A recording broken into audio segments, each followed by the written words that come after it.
The crystalline chamber of the Galactic Council stretched impossibly wide, its curved walls reflecting 1,000 alien physiognomies. Captain Elena Rodriguez stood alone, a solitary human representative amidst a sea of contemptuous extraterrestrial diplomats. Her uniform, a crisp midnight blue with subtle silver accents, seemed painfully mundane compared to the bioluminescent robes and shimmering exoskeletons surrounding her. The Zarkan delegation towered at least 3 meters tall, their segmented bodies a complex arrangement of iridescent chitin and neural interface nodes. Their lead diplomat, Ambassador Cathax, regarded her with what passed for disdain among his species, a subtle vibration of his upper mandibles that the translation algorithms rendered as pure condescension. Humanity, Cathax's resonant voice emerged from multiple translator nodes, remains a matter of peripheral interest. Your species demonstrates minimal technological progression, negligible galactic influence, and a disturbing tendency toward internal conflict. Elena's fingers brushed imperceptibly against the datapad concealed at her side. If only they knew. The council chamber represented millennia of established galactic hierarchy. Holographic representations of thousands of star systems danced above their heads, a cosmic map where humanity appeared as nothing more than a barely visible blue-green dot. Centuries of exploration, conflict, and diplomatic maneuvering had established a complex network of species interactions, with humanity consistently relegated to the absolute margins. Most human diplomats would have bristled, would have launched into defensive speeches. Elena Rodriguez did something far more dangerous. She remained absolutely calm. Her dark eyes, sharp and calculating, swept across the assembled alien representatives, Volif delegates with their crystalline exoskeletons, Mura symbiotes whose collective consciousness filled entire biological networks, the silicon-based Cortec, whose computational capabilities made human supercomputers look like children's calculators. Each species radiated a sense of superiority, a belief in their technological and cultural supremacy. What they didn't understand was the fire burning beneath humanity's seemingly primitive exterior. Beneath the lunar research base, a facility so secret it didn't officially exist, humanity's most brilliant minds were completing a project that would shatter every preconception. Engineers who had been dismissed by traditional academic institutions, veterans who understood the brutal mathematics of survival, scientists who saw potential where others saw dead ends. They were building something that would change everything. Cathax continued his litany of dismissal, each word a calculated attempt to reinforce humanity's perceived irrelevance. Your species shows promise, perhaps in manual labor and adaptive capabilities. But true galactic influence, technological sophistication, these remain beyond your current developmental stage. Elena's lips curved into the subtlest of smiles, a smile that would have sent chills down the spines of those who truly knew her. The Galactic Council saw humanity as a footnote, a species to be studied, perhaps marginally respected for its potential, but never feared. Never considered a true player in the complex political landscape that spanned multiple star systems. They were about to learn how catastrophically wrong they were. As the diplomatic session droned on, Elena Rodriguez allowed herself a moment of private reflection. The U.S. defiance waited, silent, deadly, a promise of what humanity could become when pushed to its absolute limits. Dr. Marcus Chen's hands moved like lightning across the holographic interface, transforming complex quantum equations into three-dimensional projections that seemed to breathe with possibility. The underground research facility, buried 2 kilometers beneath the Atacama Desert, hummed with an energy that defied conventional understanding. Around him, a team that would have been dismissed as madmen in any other context worked with precision and passion. Dr. Aisha O'Keek, a biomechanical engineer who had been rejected from 17 top-tier research institutions, was recalibrating a neural interface that challenged everything known about biological-mechanical integration. To her left, retired Special Forces Lieutenant Jack Rodriguez, no relation to Captain Elena Rodriguez, was running quantum stress simulations that made traditional military engineering look like child's play. This was humanity's secret weapon, not just a ship, not just a technological breakthrough, but a fundamental reimagining of what technology could be. The U.S. Defiance was more than a warship. It was a living concept, a technological organism that defied every established principle of galactic engineering. Traditional alien spacecraft were monuments to rigid design, each system carefully compartmentalized, each function meticulously separated. The human approach was different, chaotic, adaptive. Quantum entanglement drive is showing stable resonance at 98.7%. Dr. O'Keefe called out, her voice a mixture of excitement and disbelief. The drive system they were developing could theoretically move the ship between points of space without traversing the intervening distance, a concept that would make most alien physicists laugh, then weep. Marcus Chen understood something fundamental that most scientists missed. Innovation wasn't about following established rules. It was about seeing the spaces between the rules. Humanity's greatest strength had always been its ability to look at a problem and refuse to accept the conventional wisdom about what was possible. The ship's adaptive nano-armor was a perfect example. Traditional shielding relied on energy dispersal and molecular reinforcement. The Defiance's armor could literally reshape itself faster than any targeting system could track. It wasn't just defense. It was a living, thinking protective layer that could anticipate and respond to threats before they fully materialized. We're ready for the next phase of quantum integration, Lieutenant Rodriguez announced, his weathered hands moving across a holographic control panel that looked more like an abstract artwork than a technical interface. Years of combat experience had taught him something crucial. The most dangerous weapon is the one nobody understands. Each team member represented a different face of human potential. Dr. Chen, a theoretical physicist who had been told his ideas were too radical. Dr. O'Keefe, an engineer who saw biological systems as dynamic, not static. Rodriguez, a soldier who understood that true innovation comes from those willing to break every rule. They weren't just building a warship. They were creating a statement, a declaration that humanity would no longer be content to exist at the margins of galactic civilization.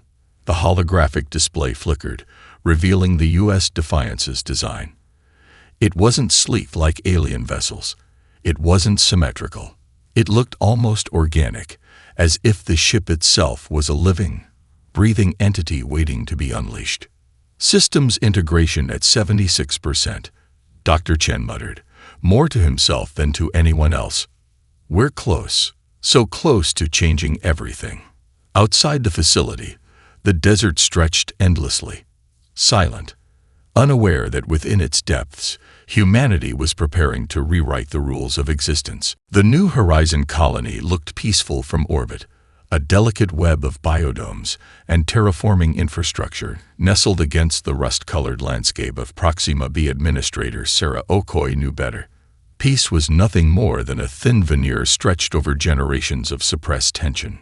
Krell-3 battle cruisers emerged from quantum translation, their massive hulls blocking out entire sections of the star system.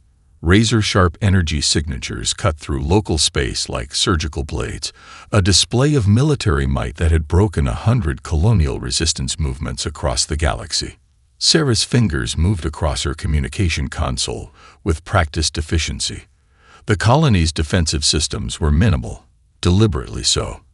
Any sign of significant military preparation would have triggered an immediate response from the Galactic Oversight Committee.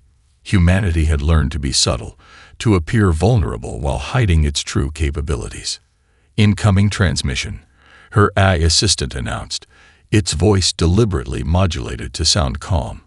Krell-3 diplomatic channel. The holographic display flickered to life. Fleet Commander Vexnar appeared, a massive creature of crystalline exoskeleton and neural interface nodes, its multiple eyes reflecting a cold, calculated superiority. New Horizon colony. The translation matrix rendered his complex linguistic clicks into sterile bureaucratic language. You are in violation of Galactic Territorial Ordinance 7 Delta. Unauthorized terraforming detected. Immediate surrender and colonial dismantlement is required. Sarah Okoye didn't flinch. Behind her, hidden in the colony's deepest infrastructure, systems began to awaken. Quiet, patient, waiting. The Krell had chosen this colony as a message, a demonstration of power. They would dismantle the settlement, redistribute its resources, and remind humanity of its place in the galactic hierarchy. It was a calculated move, one they had executed countless times against emerging species. They had no idea what was coming. Each colonial dome housed more than just settlers. They were listening posts, data collection centers, nodes in a distributed network that humanity had been quietly building for decades. The colonists weren't victims. They were the front line of humanity's most ambitious project. "We acknowledge your transmission," Sarah responded, her voice neutral. "Colony status remains standard. No violation of territorial ordinances is recognized." Vexinar's multiple sensory clusters pulsed with what passed for amusement among his species. Resistance is noted. Preparation for pacification commences. The first wave of Krell assault pods launched. Sleek, deadly, designed to pierce colony defenses and neutralize resistance within minutes. Standard colonial pacification protocol, a method that had worked flawlessly across hundreds of star systems. But New Horizon was different. As the assault pods approached, something changed. Subtle at first, a slight disruption in local quantum fields, a momentary shimmer in spacetime that would have been invisible to any sensor array not specifically calibrated to detect it. The U.S. Defiance was listening, waiting. Sarah Okoye allowed herself the smallest of smiles. The Krell thought they were coming to crush a colony. Instead, they were about to become a message, a warning, a demonstration of what happens when a species is pushed too far. The spark of conflict had been lit, and humanity was about to show the galaxy exactly what it was capable of. The bridge of the U.S. Defiance was nothing like traditional warship command centers. No harsh lighting, no rigid military configurations. Instead, it felt almost organic. Surfaces that seemed to breathe, interfaces that responded to mere thought, an environment that blurred the line between technological system and living organism. Captain Alina Rodriguez sat in the central command node, her neural interface seamlessly merging with the ship's cognitive systems.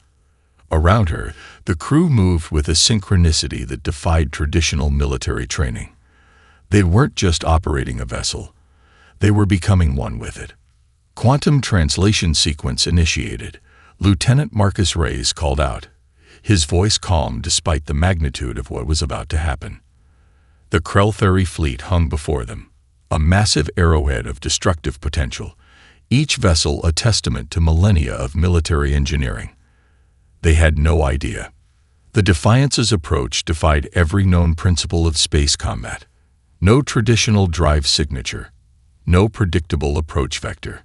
It was less a ship entering battle and more a quantum anomaly, materializing exactly where it chose to be.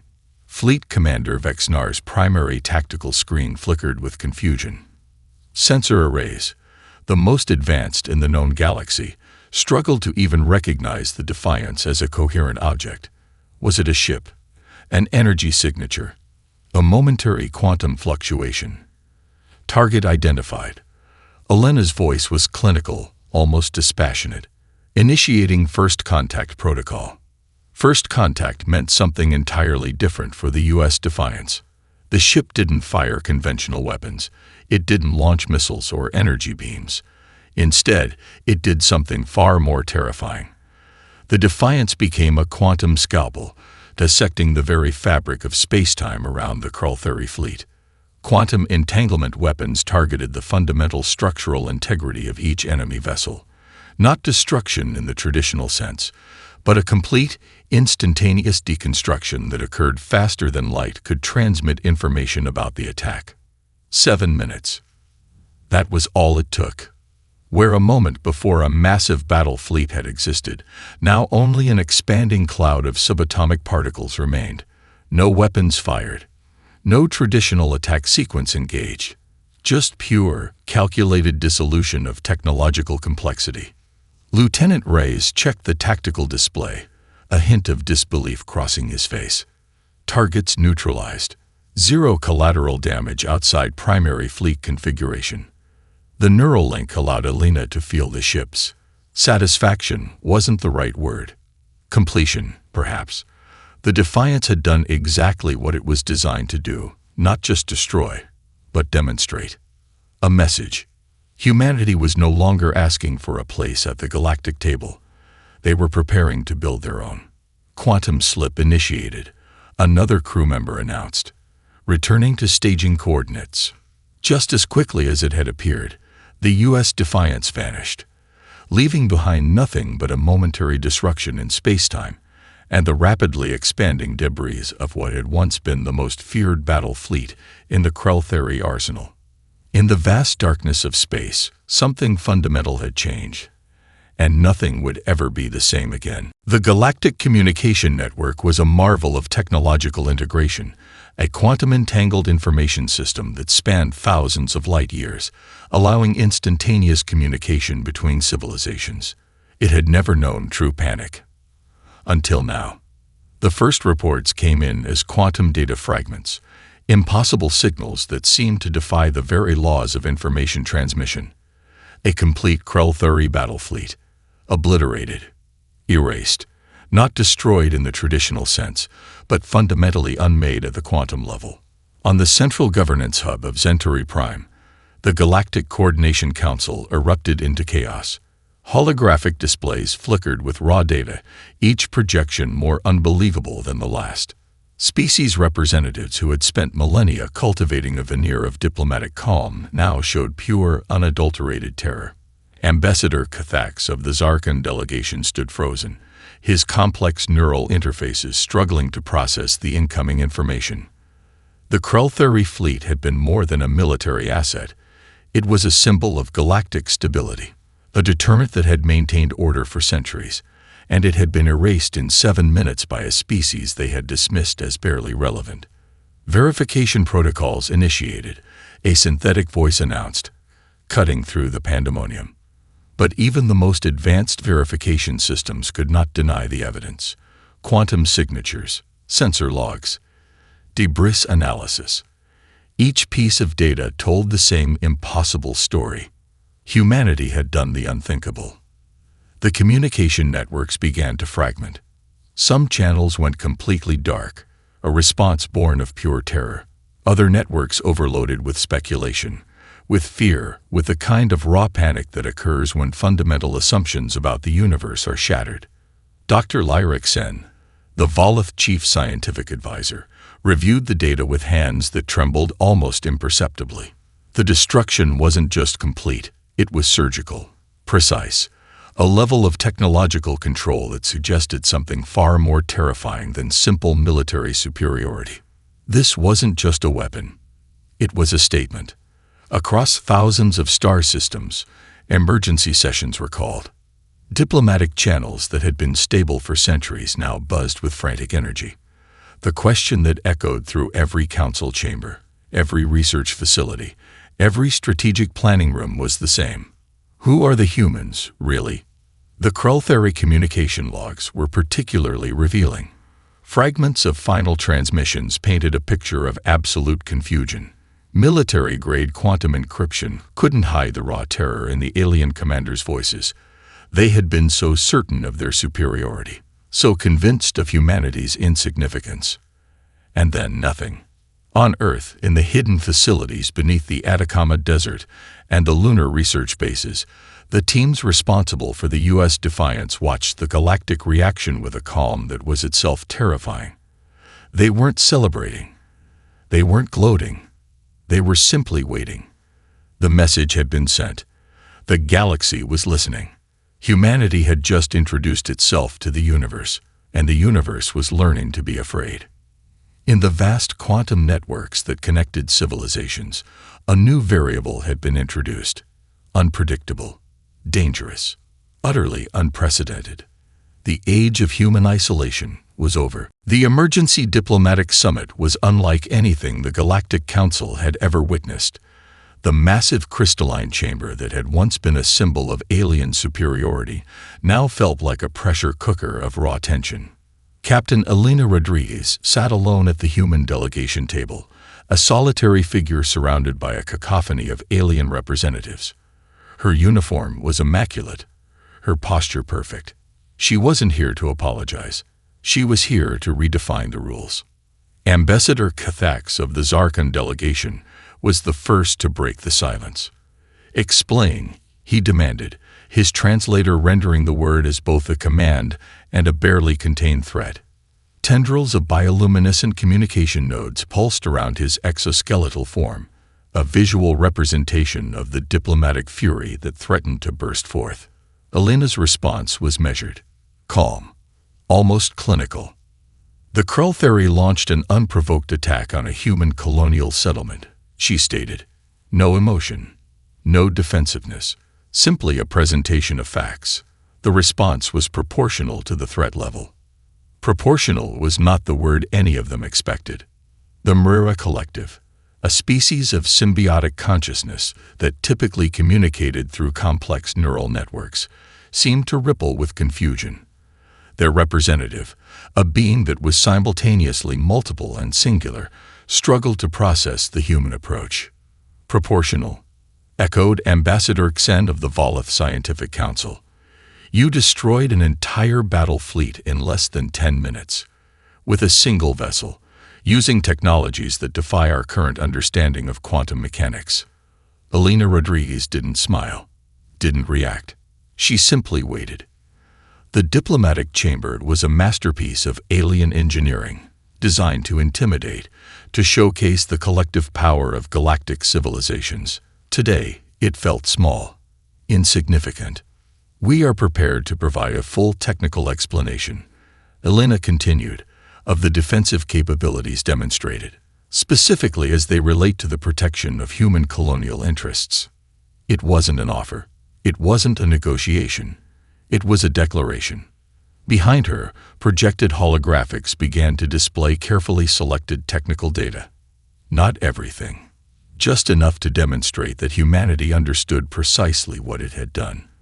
Enough to show that the destruction of the Krultheri fleet was not a lucky strike, but a calculated demonstration. The quantum entanglement weapon systems, the adaptive nano-armor, the quantum translation capabilities that allowed the U.S. Defiance to exist in multiple potential states simultaneously. Each revelation was like a knife cutting through millennia of established galactic hierarchies. Ambassador Cathax's neural interfaces began to overload. The human approach defied every diplomatic protocol, every established method of galactic interaction. They weren't asking for permission. They weren't seeking approval. They were announcing their arrival. "The human colonial zone," Elena said, her voice cutting through the diplomatic chaos, "will be considered a protected territory. Any future incursions will be addressed with similar efficiency." In that moment, everyone understood. The galaxy had changed, and humanity was no longer asking for a seat at the table. They were preparing to build their own. Dr. Lyra Sen's research facility was the most advanced xenotechnological analysis center in the known galaxy. For 3 standard galactic cycles, her team had been dissecting every available fragment of data about the U.S. Defiance. What they discovered terrified them far more than the ship's initial attack. The holographic display flickered with impossible complexity, quantum matrices that seemed to breathe, technological systems that blurred the line between mechanical engineering and living organism. Each layer of analysis revealed something more profound. Humanity wasn't just technologically advanced. They were fundamentally reimagining the nature of technology itself.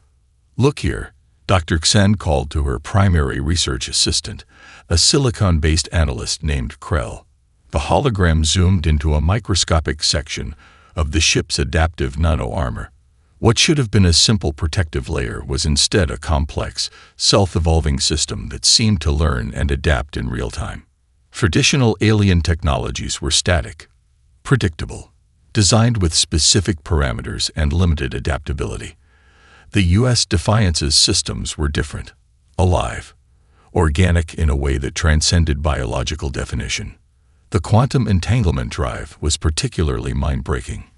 It didn't just move through space, It existed in multiple potential states simultaneously. Traditional faster-than-light travel involved moving from point A to point B. This was something else entirely. The ship could theoretically be everywhere and nowhere at the same time. It's not just a technological breakthrough, Krell observed, his crystalline neural network struggling to process the implications. It's a complete reimagining of what technology can be. Dr. Xen knew the deeper truth.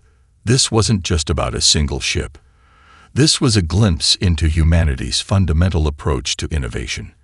Where other species saw limitations, humans saw challenges to be overcome. Where established technological paradigms created boundaries, humans saw opportunities to shatter them. The research facility was a fortress of secrecy, multiple quantum encryption layers, neural network firewalls, containment systems that could isolate entire sections of the facility in microseconds. Yet something about the human technology felt like it could breach those defenses without even trying. Each analysis revealed layers of complexity that defied comprehension. The ship's cognitive systems weren't just advanced artificial intelligence. They were something closer to a symbiotic relationship between biological intent and technological capability. The line between the human crew and the ship itself became maddeningly blurred. "We're looking at more than a technological breakthrough," Dr. Xen muttered, more to herself than to Krell. "We're seeing the potential for an entirely new evolutionary path." The implications were staggering. If humanity could develop a single ship with these capabilities, what might they be capable of in a decade? In a century? The technological gap wasn't just significant, it was potentially unbridgeable. Krell's neural networks pulsed with the sensation closest to fear. "They're not just catching up," he observed. "They're rewriting the entire concept of technological development." Dr. Xen knew the report she would submit to the Galactic Council would change everything. This wasn't just about military capability. This was about a fundamental shift in understanding what technology could be. Humanity had just introduced a new variable to the galactic equation. And no one, not a single species, was prepared for what that might mean. The observation deck of the Centauri Prime Galactic Council headquarters offered a panoramic view of the star system, a vista that had once symbolized the immutable order of galactic civilization. Now it felt like a relic of a bygone era. Captain Elena Rodriguez stood beside Ambassador Cathax, an unlikely pair united by the magnitude of what had just transpired. The holographic displays continuously updated with reports from across known space, each transmission a testament to humanity's sudden, explosive emergence onto the galactic stage. "You understand," Cathax said, his translator rendering his complex linguistic clicks into a surprisingly contemplative tone, "that nothing will be the same." It wasn't a question. It was an acknowledgement. In the weeks following the U.S. Defiance's demonstration, the galactic power structure had undergone a fundamental transformation. Diplomatic missions that had once patronized humanity now sought genuine dialogue. Research institutions that had dismissed human scientific contributions now begged for collaboration. The colony worlds were changing too. No longer hidden, no longer marginal. Human settlements that had once existed on the absolute periphery of galactic importance now pulsed with a new energy. They weren't just surviving. They were preparing. Elena understood the deeper game. This wasn't about military superiority. This was about potential. Scattered reports told a complex story. The Mrera Collective was redesigning entire technological infrastructures, attempting to understand the quantum adaptive systems humanity had demonstrated. Volith research centers were recruiting human scientists at unprecedented rates. Even the most isolationist species were reassessing their approach to human civilization. "We never wanted conflict," Elena said, her gaze fixed on the star-filled expanse. "We wanted recognition." Cathax's neural interfaces pulsed, the closest his species came to a contemplative sigh. "Recognition. You've done far more than that. You've rewritten the fundamental understanding of technological development." The U.S. Defiance had become more than a ship. It was a symbol, a warning, a promise. Other species began to recalculate everything. Humanity wasn't just another emerging civilization to be managed or controlled. They were a dynamic, unpredictable force that could reshape galactic technology, politics, and understanding. In research facilities across multiple star systems, scientists were coming to a terrifying conclusion. The human technological approach wasn't just different, it was revolutionary. Where established civilizations saw boundaries, humans saw opportunities. Where others saw limitations, humans saw challenges to be overcome. The quantum entanglement weapon that had destroyed the Krulthuri fleet was just the beginning. Preliminary analyses suggested it was more of a prototype, a proof of concept, than a finalized system. What else were they capable of?